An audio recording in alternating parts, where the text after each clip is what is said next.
ఈ వీడియో చూసే ముందు మిగతా 3 పార్ట్స్ చూసి అప్పుడు ఈ వీడియో చూడండి. మీకు ఈ కథ పూర్తిగా అర్థమవుతుంది.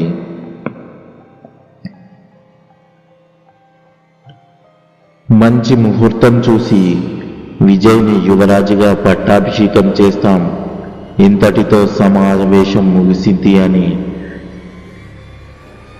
అందరికీ చెప్పి నమస్కరించి లేచి అక్కడి నుండి తన మందిరానికి వెళ్ళిపోతాడు విక్రమ భూపతి.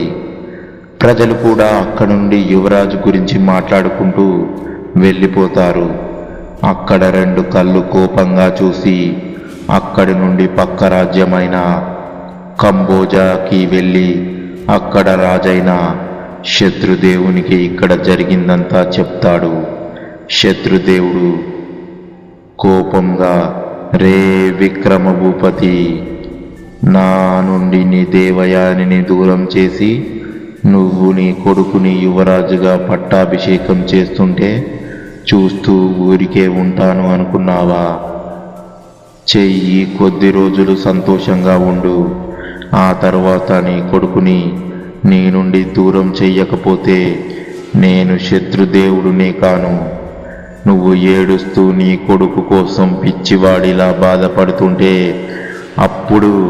అప్పుడు కదా నాకు మనశ్శాంతి కలిగేది అని కోపంగా రగిలిపోతుంటాడు.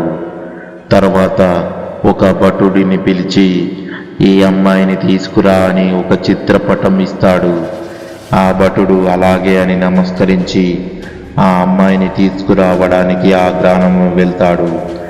అదృష్టం ఏమిటంటే పిలవకుండానే ఆ అమ్మాయి రాజ్యంలోనికి వస్తూ కనిపిస్తుంది. అతను ఎదురుగా వెళ్ళి ఆ అమ్మాయిని రాజ్యంలోకి తీసుకువస్తాడు. ఆ అమ్మాయి వచ్చిన ప్రాణములకు రాజా, ప్రణామములు రాజా అని అంటుంది. శత్రుదేవుడు ఒకవైపు చూస్తాడు. అందరూ అక్కడి నుండి వెళ్ళిపోతారు. బయటకి వెళ్ళాక శత్రు ఇలా అంటాడు, నువ్వు ఇతగాడిని వలలో వేసుకోవాలి, నేను చెప్పినట్టు చేయాలి అని విజయ్ చిత్రపటం ఇస్తాడు. ఆ అమ్మాయి అది చూసి ఆశ్చర్యపోతుంది. ఎందుకంటే విజయ్ తనని కాపాడిన రోజే మొదటి చూపులోనే విజయ్ని ప్రేమిస్తోంది. ఇప్పుడు రాజుగారు తనని ప్రేమించమంటున్నారు, కానీ తను నిజంగానే ప్రేమిస్తుంది. అర్థమైంది అనుకుంటా అని అమ్మాయి ఎవరో కాదు, విజయ్ కాపాడిన దాక్షాయిని. దాక్షాయిని గురించి చెప్పాలంటే ఈమె ఒక రాజద్రోహి. ఎవరికీ తెలియకుండా ఒక రాజ్యం గురించి ఇంకొక రాజ్యానికి రహస్యంగా సమాచారం అందిస్తూ ఉంటుంది. ఇందులో భాగంగానే ఇప్పుడు కూడా శత్రుదేవుడు చెప్పిన పని చేయడానికి ఒప్పుకుంది. అది కూడా డబ్బు కోసం మాత్రం ఇటువంటి పనులు చేస్తుంది. కానీ ఇక్కడ దాక్షాయిని నిజంగానే విజయ్ని ప్రేమిస్తుంది. ఆ విషయం శత్రుకి కూడా చెప్పలేదు. ఇక్కడ విజయ భూపతి చాలా ఆనందంగా ఉన్నాడు. ప్రజలు తమ కుమారుడిపై పెంచుకున్న అభిమానం చూసి తర్వాత మంత్రి అజేయుడిని పిలిపించి రేపు రాజగురువుని పిలిపించండి అంటాడు. అజేయుడు అలాగే ప్రభు అని అక్కడి నుండి వెళ్ళిపోతాడు. ఆ తర్వాత రోజు రాజగురువు అయిన ప్రవాహనుడు వస్తాడు. విక్రమ భూపతి ప్రవాహనుడికి మందిరానికి తీసుకెళ్ళి అక్కడ మాట్లాడుతూ ఉంటారు. అజేయుడు కూడా ఉంటాడు. ప్రవాహనుడికి ఈ విషయం చెప్పగానే ఆయన, రాజా, దగ్గరలో ఏకాదశి శుక్రవారం నాడు మంచి ముహూర్తం ఉంది. ఆ రోజు మంచి రోజు. మన రాజ్యం చివరన ఉన్న అమ్మవారికి యువరాజుతో మొదట సూర్యోదయానికి ముందే స్నానం ఆచరించి తెల్లటి దుస్తులు ధరించి అమ్మవారి విగ్రహం ముందు కూర్చొని మనసులో 108 సార్లు ఆ అమ్మవారి స్తోత్రం చదవాలి. అలా చేస్తే అమ్మవారి దీవెన ఎల్లప్పుడూ యువరాజు మీద ఉంటుంది. తర్వాత అమ్మవారి పూజ చేసి యువరాజుగా పట్టాభిషేకం చెయ్యాలి. అన్నీ నేనే దగ్గరుండి చూసుకుంటాను, మీరేం కంగారు పడకండి అని వివరిస్తాడు. రాజు సంతోషిస్తాడు. తర్వాత అజేయుడికి ఏర్పాట్లు చేయమని పురమాయిస్తాడు. ప్రవాహనుడు అక్కడే పలహారం భుజించి తన ఆశ్రమానికి తిరిగి వెళ్ళిపోతాడు. విక్రమ భూపతి ఈ విషయాన్ని దేవయానికి చెప్తాడు. ఆమె కూడా చాలా సంతోషిస్తుంది. ఇక్కడ విజయ్ రాజ్యానికి మరియు సల్వరాజ్యానికి మధ్యలో ఉన్న అడవి వేటకు వెళ్తాడు. ఎంత వెతికినా ఒక్క జంతువు కూడా కనబడకపోవడంతో తిరిగి తిరిగి అలసిపోయి తన గుర్రాన్ని పక్కనే ఉన్న చెట్టుకు కట్టేసి తనతో తెచ్చుకున్న ఆహారం తిని కాసేపు అలా విశ్రాంతి కోసం చెట్టు కింద సేద తీరుతాడు. కాసేపటికి తర్వాత గుర్రం ఇకిలించి తాడు తెంచుకోవడానికి ప్రయత్నిస్తుంది. ఆ శబ్దానికి విజయ్కి మెలకువ వచ్చి చూస్తాడు. గుర్రం దేన్నో చూసి భయపడిపోయినట్టు ఉంది అనుకొని చుట్టూ చూస్తాడు. ఎక్కడో కాపాడండి కాపాడండి అని అరుపు వినిపిస్తుంది. విజయ్ వెంటనే ఏమాత్రం ఆలోచించకుండా అరుపు వినిపించిన వైపు వెళ్తాడు. అక్కడ దూరంగా కనిపిస్తున్న దృశ్యం చూసి కళ్ళు పెద్దవి చేసుకొని చూస్తుంటాడు.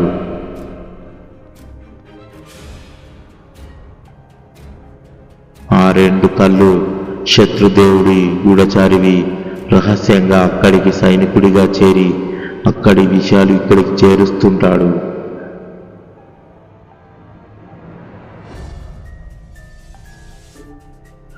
విజయ్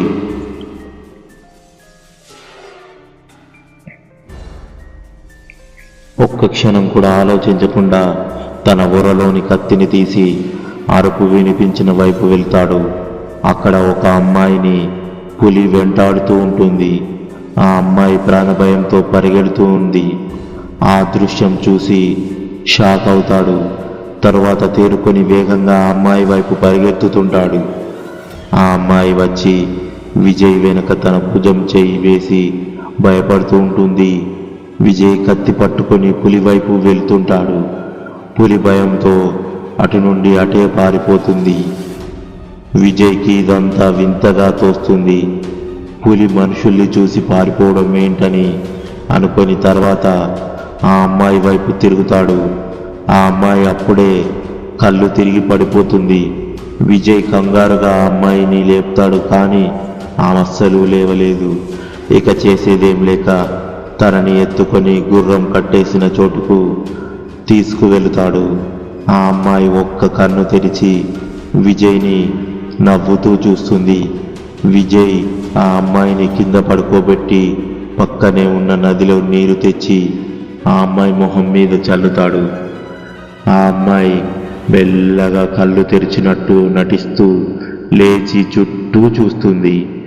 విజయ్ ఆ అమ్మాయి వంక చూసి ఇప్పుడు ఎలా ఉంది మీకు అని అడుగుతాడు. ఆ అమ్మాయి ఏం సమాధానం చెప్పకుండానే అలాగే విజయ్ని కళ్ళార్పకుండా చూస్తుంది. విజయ్ ఆ అమ్మాయి మొహం మీద చిటికేసి మిమ్మల్ని మాట్లాడరేంటి, మీకు ఈ అడవిలో ఏం పని అని అంటాడు. అప్పుడు గాని ఈ లోకంలోకి రాలేదు యువరాణి గారు. అందుకు ఆ అమ్మాయి అది నేను కట్టెల కోసం అడవికి వచ్చానండి. కట్టెలు కొడుతుంటే ఎక్కడి నుండో వచ్చిందో పులి నన్ను వెంటాడిందని సమయానికి దేవుడలా వచ్చి మీరే కాపాడండి హాయ్ అని నోటుకు వచ్చిన అప్పడం ఆడేసింది. విజయ్ ఆమె చెప్పింది నిజమని నమ్మి సరే అండి, ఇక ఒంటరిగా రాకండి. ఏ జంతువు ఎటువైపు నుండి వచ్చి దాడి చేస్తుందో చెప్పలేం. సమయానికి నేను వచ్చా కాబట్టి సరిపోయింది. అవును, మిమ్మల్ని ఎక్కడో చూసినట్టు ఉందే అని ఆలోచిస్తుంటాడు. గుర్తొచ్చింది, ఆ రోజు దొంగలు మీ ఊర్లో వారిని బెదిరిస్తుంటే నేను వారిని కొట్టే క్రమంలో మీకే కదా చెయ్యి తెగింది అని అడుగుతాడు. అందుకు ఆ అమ్మాయి అవును దొరా నేనే అంటుంది. మనసులో తనను గుర్తు పెట్టుకున్నందుకు లోపల పొంగిపోతుంటుంది. సరే పదండి, మిమ్మల్ని మీ ఊరిలో తుంచుతాను అని అంటాడు.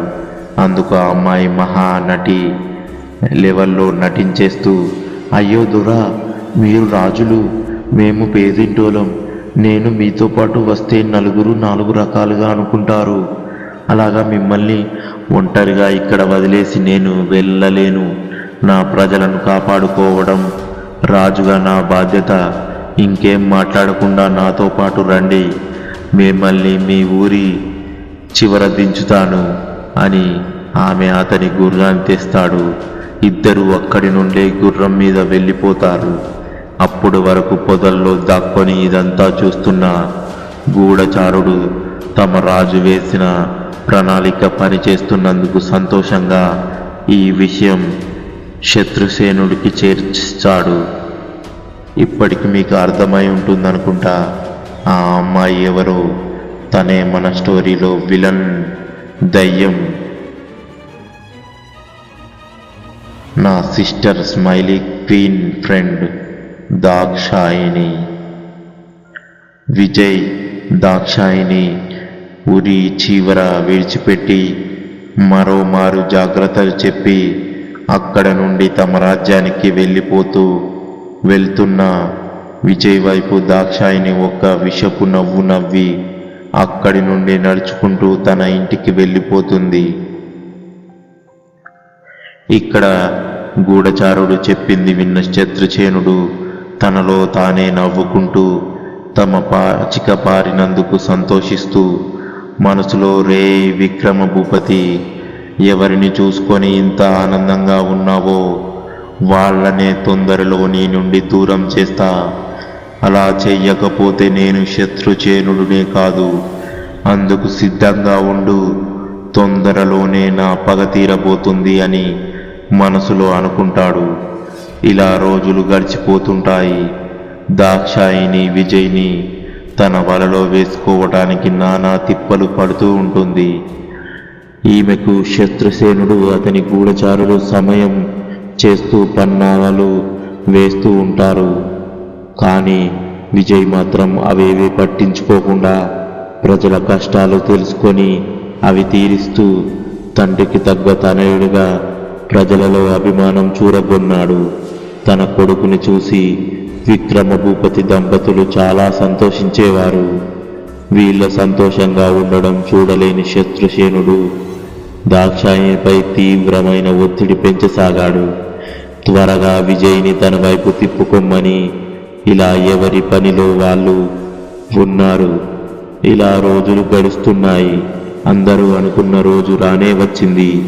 అదే విజయ భూపతికి యువరాజుగా పట్టాభిషేకం చేసే రోజు.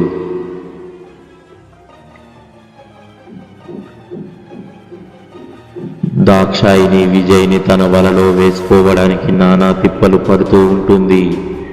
విజయ్ ఇవేమి పట్టించుకోకుండా ప్రజల కష్టాలు తెలుసుకుంటూ వారికి ఏ లోటు లేకుండా చూసుకుంటూ ఉంటాడు. తమ కుమారుడిని చూసి విక్రమ భూపతి, దేవయాని మురిసిపోతారు. వీరు సంతోషంగా ఉండడం ఓర్వలేని శత్రుసేనుడు దాక్షాయినిపై ఒత్తిడి పెంచసాగాడు. ఇలా ఉండగా ఒకనాడు విజయ్ అలా ఉదయాన్నే తమ రాజ్యాన్ని పక్కన ఉన్న ఉద్యానవనానికి వెళ్తాడు. ఆ చుట్టూ ప్రకృతిని ఆస్వాదిస్తూ ముందుకు వెళుతూ ఉంటాడు. తనకి నీటి శబ్దం వినిపిస్తే అటువైపుగా వెళ్తాడు. అక్కడ ఒక అమ్మాయి నీటిలో జలకాలాడుతూ ఉంటుంది. విజయ్ అలా చూస్తూ ఉంటాడు. మనసులో ఎంతటి సౌందర్యం! ఈమెది దివి నుండి భూమికి దిగి వచ్చిన దేవకన్యలా ఉంది. మేము వివాహం అంటూ చేసుకుంటే ఈమెనే చేసుకోవాలని అనుకుంటూ కళ్ళార్పకుండా ఆ అమ్మాయినే చూస్తూ ఉంటాడు. విజయ్ అలా చూస్తుండగానే ఎక్కడి నుండి వచ్చారో గాని ఎవరో ముసుగు మనుషులు ఆ అమ్మాయిపై దాడికి దిగారు. అనుకోని ఈ హఠాత్ పరిమాణానికి ఏం చేయాలో పాలుపోక అసలు వీళ్ళు ఎవరు, తనపై ఎందుకు దాడి చేయాలనుకుంటున్నారో తెలియక అలా బొమ్మలా ఉండిపోయింది. ఇదంతా చూస్తూ దూరం నుండి చూసిన విజయ్ ఒక్క నిమిషం కూడా ఆలోచించకుండా ఒక్కొక్కడిని పైకి లేవకుండా ఇష్టానుసారంగా చితక్కొట్టాడు. అందులో ఒకడు తప్పించుకొని పారిపోతుంటే వాడిని పట్టుకొని కొట్టి ఎవరు ఇలా చేయమన్నారు అని గద్దించేసరికి వాడు భయపడిపోయి తన వెనుక ఉన్న ఆ ఒక్క ముసుగు వేసుకున్న అమ్మాయి వైపు చూపిస్తాడు. ఆమె చెట్టు చాటు నుండి ఇదంతా చూసి తల కొట్టుకొని అక్కడి నుండి పారిపోవాలని చూస్తుంది. విజయ్ వాడిని వదిలి ఆ అమ్మాయిని పట్టుకొని ముసుగు తొలగిస్తాడు. విజయ్ ఆశ్చర్యంగా ఆ అమ్మాయి వైపు చూస్తాడు. ఆమె ఎవరో కాదు, దాక్షాయిని, దయ్యం, పిశాచి, మన స్టోరీలోని విలన్. దాక్షాయిని భయంగా విజయ్ వైపు చూస్తుంది. విజయ్ కోపంగా, ఎందుకు ఇలా చేశావు? ఆ అమ్మాయి నీకు ఏం ద్రోహం చేసింది అని ఇలా చేశావని కళ్ళెర్ర చేసి అంటాడు. ఆ చూపుకే సగం చచ్చిపోతుంది. పాపం గుట్కలు మింగుతూ అది విజయ్కి అసహనం వచ్చి చెప్పు అని గట్టిగా అరుస్తాడు. ఆ దెబ్బకు భయపడిపోయి, చెప్తాను, నేను నిన్ను ప్రాణంగా ప్రేమిస్తున్నా. చాలా రోజుల నుండి నీకు తెలియకుండానే మీ వెంటే తిరుగుతున్నా. నా ప్రేమ విషయం మీకు చెప్తామనుకునే లోపే మీ నాన్నగారు మీ వివాహం గురించి మాట్లాడుతుంటే విన్నాను. విజయ్, నా వివాహానికి ఈ అమ్మాయిని చంపడానికి ఏం సంబంధం? ఎందుకంటే ఈ అమ్మాయి ఎవరో కాదు, స్వయాన మీ నాన్నగారి చెల్లెలి కూతురు. మీకు వివాహం చెయ్యాలి అనుకున్నది ఈ అమ్మాయితోనే. అందుకే ఈ అమ్మాయిని చంపి నిన్ను దక్కించుకుందాం అనుకున్నానని. కానీ సమయానికి వీరు వచ్చి కాపాడారు. దీన్ని వదలను, చంపేస్తాను అని ఆ అమ్మాయి మీదకి కత్తి ఎత్తుతుంటే విజయ్ కోపంగా కత్తి తీసి పక్కకి పడేసి దాక్షాయిని లాగి పెట్టి కొడతాడు. ఆ దెబ్బకు కింద పడుతుంది. పెదవి నుండి రక్తం కారుతూ ఉంటుంది. దాక్షాయిని కోపంగా పైకి లేచి, నన్నే కొడతావా? మీ ఇద్దరి అంతు చూస్తా అని అక్కడి నుండి కోపంగా వెళ్ళిపోతుంది. ఆ తర్వాత ఆ అమ్మాయి దగ్గరికి వెళ్ళి, నీకు ఏమీ కాలేదు కదా? అందుకు ఆ అమ్మాయి, ఏం కాలేదు బావా, మీరు ఉండగా నాకేమవుతుంది అని విజయ్ని హత్తుకుంటుంది. విజయ్కి చాలా సంతోషంగా ఉండి తాను వరించిన అమ్మాయి తన మరదలైనందుకు తర్వాత, అవును, ఇంతకీ నీ నామధేయం ఏమిటి అని అడుగుతాడు. అందుకు ఆ అమ్మాయి నవ్వుతూ, నా నామధేయం తెలియనిచో ఎటులా బావగారు అని ఆట పట్టిస్తుంది. తర్వాత తన నామధేయం దేవిక అని చెబుతుంది. విజయ్, సరే పదండి రాణి, మా రాజ్యమునకు వెళుదాం. అందుకు దేవి, మీ యొక్క పట్టాభిషేకం నాడు మా తల్లి తండ్రితో విచ్చేస్తాను. ఇప్పుడు మా రాజ్యానికి వెళ్తాను, సెలవు అని నవ్వుతూ అక్కడి నుండి తన గుర్రంపై వెళ్ళిపోతుంటుంది. విజయ్ కూడా నవ్వుతూ అక్కడి నుండి తిరిగి తన రాజ్యానికి వెళ్ళిపోతాడు. ఇక్కడ దాక్షాయిని నేరుగా వెళ్ళి శత్రుసేనుడికి జరిగిందంతా చెప్తుంది. శత్రుసేనుడు కోపంతో ఊగిపోతూ తన మంత్రిని పిలిచి ఒక పథకం రచిస్తాడు. అందుకోసం వేచి ఉంటారు. ఇది ఇలా ఉండగా విజయ్కి చెయ్యవలసిన పట్టాభిషేకం రానే వచ్చింది. ఆ రోజే పెళ్లి చూపులు కూడా ఏర్పాటు చేయడం జరిగింది.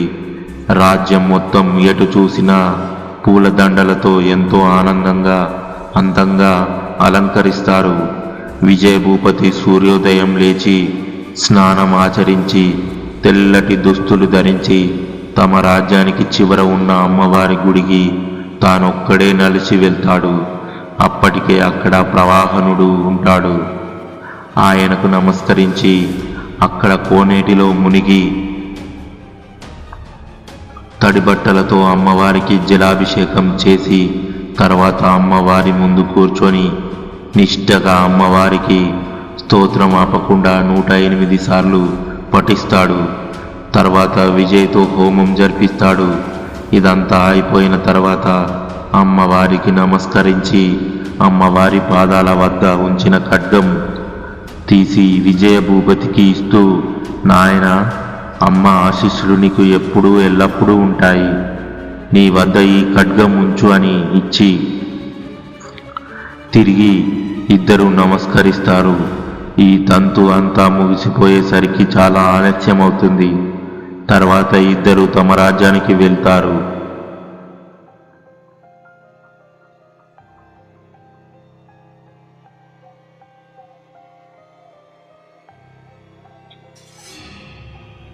ఈ వీడియో నచ్చినట్లయితే లైక్ చేసి మీకేమనిపించిందో కామెంట్ చేయండి. అలాగే మరిన్ని వీడియోస్ కోసం మన ఛానల్ని సబ్స్క్రైబ్ చేసుకోండి. Thank you for watching our videos.